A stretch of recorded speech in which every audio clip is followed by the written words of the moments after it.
আমরা কতটা হতভাগা জাতি। আমাদের দুর্ভাগ্য যে আমরা আজকে 55 বছর অতিবাহিত হয়ে গেল, একটি স্বাধীন রাষ্ট্র আমরা দাবিদার, স্বাধীন রাষ্ট্রের স্বাধীন নাগরিক হিসাবে অনেক গর্বের সাথে একে অপরের সাথে নিজের আধিপত্য বিস্তারের চেষ্টা করি। অথচ এই 55 বছরেও বাংলাদেশে ন্যায় বিচার, সুবিচার প্রতিষ্ঠা করা সম্ভব হয়নি। এই যে ছোট্ট একটি শিশু, 6-7 বছর বয়স, তাসনিম নাম মেয়েটার, রামপুরার, তাকে কিশোর গ্যাং ধর্ষণ করে হত্যা করে ফেলল। অথচ তার মামলা নিতে চায় না থানা। স্থানীয় লোকজন যখন থানা ঘেরাও করলো, মামলা হলো। শুরু হলো পরিবারের সাথে আরেক নাটক। কি নাটক সেটা? কেন মামলা করলো? তাকে এলাকায় থাকতে হবে। তাছাড়া আমাদের মিডিয়া এ বিষয়ে কোনো পদক্ষেপ নেই। আমাদের সরকার নিশ্চুপ। অন্যদিকে আরো অনেক ঘটনাই ঘটতেছে। বাবার কাছ থেকে সন্তানকে নিয়ে ধর্ষণ করে হত্যা করে ফেলে, সেই একই অবস্থা, তারও কোনো বিচার নেই। দলীয় প্রভাব খাটিয়ে যখন এই কাজ করে, তখন সরকার জানতে পারে যে তার নিজের দলের লোক, তাকে বহিষ্কার করে দায় মুক্তি ছাড়া। এখন মিডিয়া কেন চুপ? মিডিয়া চুপ এই কারণে যে তারা মনে করতেছে, বা তাদেরকে মনে করানো হচ্ছে যে এই বিষয়গুলো যদি বেশি নাড়াচাড়া করা হয়, তাহলে বহির্বিশ্বে বা তৃতীয় পক্ষ শক্তি সুবিধা নেওয়ার চেষ্টা করবে। ধরে নিলাম আমি আপনাদের যে হ্যাঁ ঠিক আছে, অবভিয়াসলি ঠিক আছে।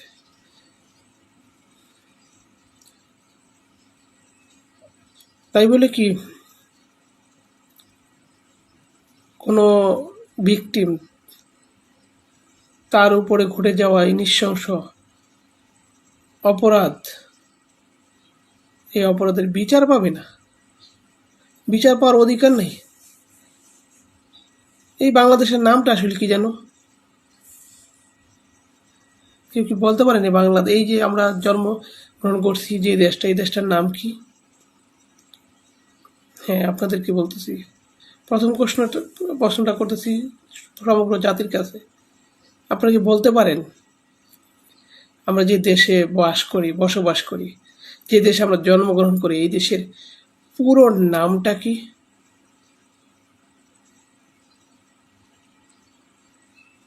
ডিকশনারি খুঁজবেন, অনেক কিছু খুঁজে বের করার চেষ্টা করবেন।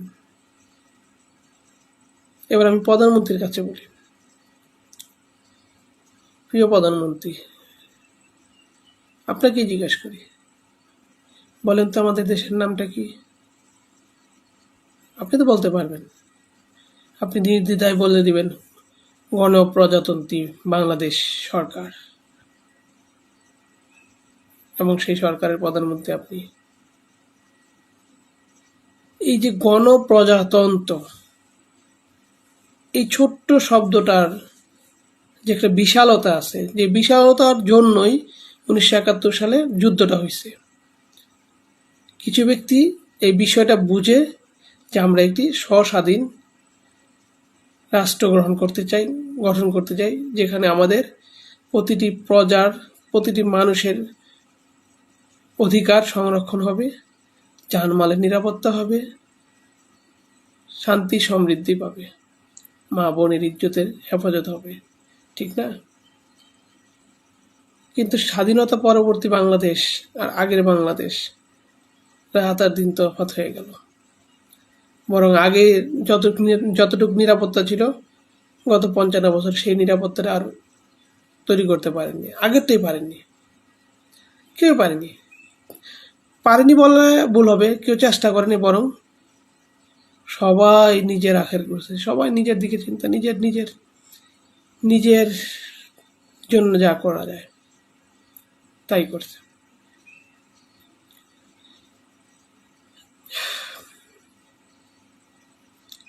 বিগত 53 বছরের কথা আমরা যদি ভুলেও যাই, 2024 সালের থেকে এই ডিজিটাল যুগে এসে 24 সালের মার্চ, এপ্রিল, জুন, জুলাই, 5ই আগস্টের আগের সেই সময়গুলা আমাদের যে প্রত্যাশা ছিল, যে আশা আকাঙ্ক্ষা নিয়ে দেশের প্রতিটি মানুষ স্ব অবস্থান থেকে পাগলের মতো নিজেদের রক্ত উজাড় করে দিয়ে এই দেশটিকে নতুন একটি রূপ দেওয়ার চেষ্টা করলো, ফ্যাসিস্ট সরকারকে গদি ছাড়তে বাধ্য করা হলো। কত রক্তের বিনিময়। প্রত্যাশা ছিল কি, বৈষম্যহীন একটি দেশ গঠন হবে, মানুষের জানমালের নিরাপত্তা তৈরি হবে। কারণ আগে অনেক দর্শন হয়েছে, বিচার চাওয়া হয়েছে, খুন হয়েছে, বিচার চাওয়া হয়েছে, এবং বিচারকে প্রভাবিত করা হয়েছে। এমন হয়েছে যারা গুম হয়েছে, খুন হয়েছে, তাদের বিচার পায় নাই। এই যে তিলে তিলে জমে থাকা কষ্টগুলাই যখন বিস্ফোরিত হয়ে 2024-এর জুলাই অর্জন হলো, সেই জুলাই পরবর্তী সরকার এসেই যখন জুলাইয়ের সাথে গাদ্দারি শুরু করলো,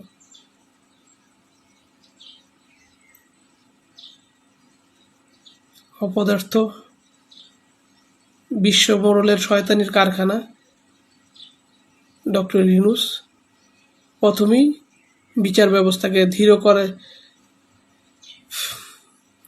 দ্রুত না করে ধীর করার, আস্তে করার সংকল্পে কাজ শুরু করলো, এবং বিচারের সংস্কারগুলোকে আর কোনো দিশা দিল না। আর যা যা করছে সেই বিষয়গুলো আপাতত এই এপিসোডে নাই বলি। যেই ইউনূসের জন্য প্রথম দিকে আমরা সবাই অনেকেই মনে প্রাণে সহযোগিতা করার আশ্বাস নিলাম, মাঠ পর্যায়ে থেকে শুরু করে উচ্চ পর্যায় পর্যন্ত সবাই সাপোর্ট দেওয়া শুরু করলো, কিন্তু তার অপদার্থতা এবং আরো কিছু বিষয় আছে, হয়তো তিনি বলবেন যে আমার দায় নাই, সেটা আর হয়নি। পরবর্তীতে দেখলাম যখন যে না, তাকে দ্বারা আর হবে না, আসলে নির্বাচনের জন্য সবাই যখন অ্যাগ্রেসিভ হয়ে গেছে, ঠিক আছে নির্বাচিত সরকার আসুক, একটা নির্বাচন হোক, নির্বাচিত সরকার এসে সেই সরকারকে নিয়ে আমরা নতুন বাংলাদেশ গড়ব। তো এই নতুন বাংলাদেশ গড়ার, নতুন সরকার গঠনের জন্য যে দুইটি জোট, বর্তমান সরকার বিএনপি জোট এবং বিরোধী দল জামাত ইসলাম জোট, যখন তাদের মাঠ পর্যায়ে কাজ শুরু করলো, তখন জনগণ কিন্তু দুই জোটের কাছেই খুব ভালো কিছু প্রত্যাশা পেল। প্রথম প্রত্যাশাটা যেটা ছিল, জানমালের নিরাপত্তা, দেশের দুর্নীতি, অপরাধ, চাঁদাবাজি, খুন, ধর্ষণ, গুম, এগুলো বন্ধ হবে। এবং এই বিষয়ে দুই পক্ষই মোটামুটি বলা যায় ভালো ভালো স্বপ্ন বা ইশতেহার বা অঙ্গীকার জাতির সামনে প্রকাশ করলো। যারা হারছে তাদের কাছে যেহেতু প্রাপ্তি নেই, তাদের ইশতেহার নিয়ে আমরা আলোচনা নাই করি, কিন্তু প্রধানমন্ত্রী জনাব তারেক রহমান সহ বিএনপির ঊর্ধ্বতন কর্মকর্তা, আপনাদের কাছে প্রশ্ন, আপনাদের ইশতেহারে কি ছিল? আপনারা কিন্তু শেষে এসে জনসম্মুখে বারবার বলেছেন আপনারা এই ধরনের অপরাধগুলোকে প্রশ্রয় দিবেন না, এবং মদিনার আইন, ইসলামের আইন বাস্তবায়ন করবেন। হ্যাঁ, আমি ওই পয়েন্টটাতে আসতেছি। প্রিয় প্রধানমন্ত্রী, আপনার কিন্তু একটি সন্তান আছে, মেয়ে সন্তান, ছেলে সন্তান না। আপনার একটি মেয়ে সন্তান আছে এবং আপনার স্ত্রী আছে। এই মুহূর্তে আপনি একটু ভুলে যান যে আপনার পিতাকে, মাতাকে, আপনি কে। ধরেন আপনি একটি সাধারণ ঘর থেকে এসে এই যে গণপ্রজাতন্ত্রী বাংলাদেশ, আপনি সাধারণ জনগণের কাতারে একটি পরিবার থেকে বিলং করে আপনি আপনার জীবন চালাচ্ছেন। এই মুহূর্তে যদি আপনার পরিবারের সাথে এই নৃশংস অন্যায় অপরাধ ঘটে যায় বা যেত, আপনি কি করতেন? আপনি কি চাইতেন? কার কাছে? আপনার বুকের হৃদয়টাকে বিদীর্ণ করে, ছেদ করে আপনার কষ্টগুলা আপনার হৃৎপিণ্ডকে বলক করে দিত না? যদি আপনি বাবা হয়ে থাকেন, কারণ আপনি সন্তান হিসাবে তারেক রহমান এক জিনিস, কিন্তু বাবা হিসাবে তারেক রহমান কিন্তু আরেক জিনিস। সুতরাং আপনি অন্যান্য বিষয়গুলো নিয়ে যেহেতু এই বিষয়ে আলোচনা করছি না, আপনি মদিনার আইন বাস্তবায়ন করবেন নিজেও বলেছেন, এবং আপনি ইসলামী স্ট্র্যাটেজির কিছু বিষয় আনছেন। আপনাকে একটা কথা মনে রাখতে হবে বা মনে করতে হবে, সেটা হচ্ছে মদিনার আইন আর কোরআনের আইন এর মধ্যে কিন্তু কোনো পার্থক্য নেই। আপনি মদিনার আইন বাস্তবায়ন করবেন এই প্রত্যাশায় যদি বাংলার জমিনের 18 কোটি মানুষের মধ্যে 13 কোটি ভোটারের মধ্যে আপনার প্রাপ্ত ভোট 4-5 কোটি যেটি পাইছেন, সেই 3-4 কোটি ভোটারের মধ্যে একজন ভোটারও এই প্রত্যাশায় ভোটটা দিয়ে থাকে যে আপনি অঙ্গীকারবদ্ধ যে আপনার কাছে মদিনার আইন পাবেন এবং আপনার এই আইনের দ্বারা রাষ্ট্রে ধর্ষণ, খুন, গুম, হত্যা বন্ধ হবে। আর আপনি যদি সেই আইন বাস্তবায়ন না করে থাকেন, কাল কিয়ামতের ময়দানে মানুষের হায়াত মরতের কোনো গ্যারান্টি নেই। আপনার পিতা কিন্তু আপনার চেয়ে অনেক কম বয়সে মারা গেছে, এটা আপনি নিজেই জানেন। মানুষের হায়াত মরতের কোনো গ্যারান্টি নেই কিন্তু, কারণ আল্লাহ পাক কাকে কখন ডাক দেয় কোনো বলা যায় না। ওই একজন ব্যক্তি কিন্তু কিয়ামতের দিন আপনাকে আটকে দেবে, এবং সেই ময়দানে, সেই কিয়ামতের সেই জায়গায় আপনার পার হওয়ার কোনো সুযোগ নেই, কারণ আপনি টাকা পয়সা কিছুই থাকবে না, কিছু নিয়ে যেতে পারবেন না, কিছু দিয়ে লবিং হবে না। ওইখানে আপনাকে আপনার পিতৃ পরিচয় দিয়ে চেনা হবে না, আপনার মাতৃ পরিচয় দিয়ে চেনা হবে না, ইভেন অন্য কোনো পরিচয় আপনার কাজে লাগবে না। সুতরাং আপনি আপনার পরিচয় দুনিয়া এবং আখিরাতে উভয় জায়গাতেই কাজে লাগাতে চেষ্টা করবেন। আপনি যদি আপনার এই পরিচয়ে mister Tarek Rahman, you are only one, আপনি নিজেকে নিজের পরিচয়ে বাংলার বুকে কিছু অবদান রাখতে চান, তাহলে এইটি হচ্ছে আপনার সবচেয়ে বড় সুযোগ, যে আপনি এমন একটা আইন বাস্তবায়ন করেন যেটা হচ্ছে শরিয়া আইন, কোরআনের আইন, মদিনার আইন, দর্শনের একটাই আইন। দর্শনের আইন আপনি যথাযোগ্য প্রমাণ, আপনি যদি ফরেন্সিক টেস্ট, ডিএনএ টেস্ট থেকে প্রমাণিত হয়, মেডিকেল টেস্ট থেকে প্রমাণিত হয়, আসামিদেরকে নগদ মৃত্যুদণ্ড। এর কোনো বিকল্প কোনো ধারা, ক্লজ, কিন্তু অন্য কোনো বিষয় কিন্তু আসলে এখানে আর সুযোগ নেই। আপনি আইনটা বাস্তবায়ন করেন, রাষ্ট্রের অপরাধ, এই অপরাধ একদম শূন্য চলে আসবে।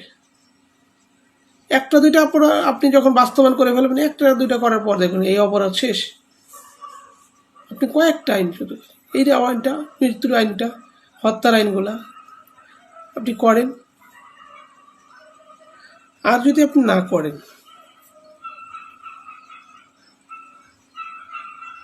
তাহলে দুনিয়া এবং আখিরাত উভয় জায়গাতে আপনি লাঞ্ছিত হবেন। এটা হয়তো সময়ের কথা বলবে। আমি বিশ্বাস করি যে আপনি তারেক রহমান হিসাবে নিজের পরিচয়টাকে তৈরি করার জন্য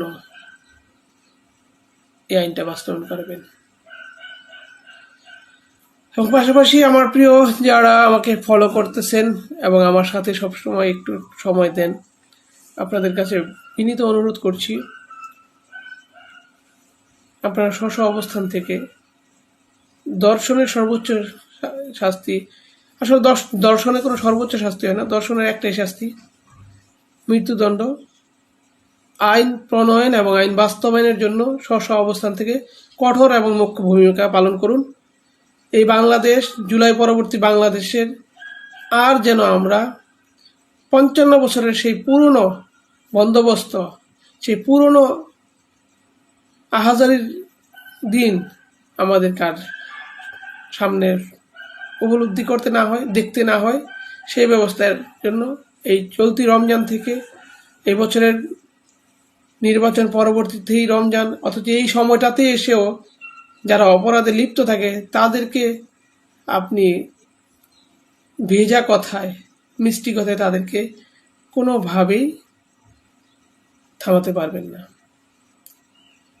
টিথ ফর টেথ, আপনি যেমন অপরাধ করবেন তেমনই বিচার করতে হবে, আপনাকে তেমনই বিচার পেতে হবে। সুতরাং সবার কাছে অনুরোধ রইল, আপনারা স্ব অবস্থান থেকে শক্ত অবস্থার ভূমিকা পালন করেন, আওয়াজ তোলেন, গর্জে উঠুন। এই ঘটনা কালকে আপনার আমার সন্তানের হতে না হবে না তার কোনো গ্যারান্টি নেই, আপনার আমার মা বোন যারা আছে তাদের সাথে হবে না তার কোনো গ্যারান্টি নেই, কারণ আইনই নেই, বিচারই হয় না। তাহলে হবেই, যেখানে অপরাধ করে অপরাধীরা পালায় যাওয়ার সুযোগ আছে, টাকার বিনিময় হোক, প্রভাবের বিনিময় হয়, যখন মুক্ত হয়ে যেতে পারে তখন তো এই অপরাধ হবেই। এই অপরাধ আর হতে দেওয়া যাবে না, যাবে না, যাবে না। সবাই আমার এই পোস্টটিকে শেয়ার করার চেষ্টা করবেন। আমার এই বার্তাটি আমি চাই আপনাদের মাঝে ছড়িয়ে যাক এবং আপনারা বিষয়গুলা খুব ঠান্ডা মাথায় বোঝার চেষ্টা করবেন এবং আমাদের সর্বোচ্চ আইন প্রণয়নকারী সংস্থা পর্যায় পর্যন্ত যাতে আমাদের আওয়াজ পৌঁছাতে পারি এবং তারা যাতে তাদের কানে দর্পণে না, তাদের হৃদয় বিবেকের দর্পণে যাতে তারা বুঝতে পারে, উপলব্ধি করতে পারে এবং তারা বাস্তবায়ন করার জন্য যথাযোগ্য ভূমিকা পালন করে, সেই জন্য আমাদেরকে ব্যাপক প্রচার করতে হবে। সবাইকে অসংখ্য ধন্যবাদ সাথে থাকার জন্য। আসসালামু আলাইকুম ওয়া রাহমাতুল্লাহি ওয়া বারাকাতুহু।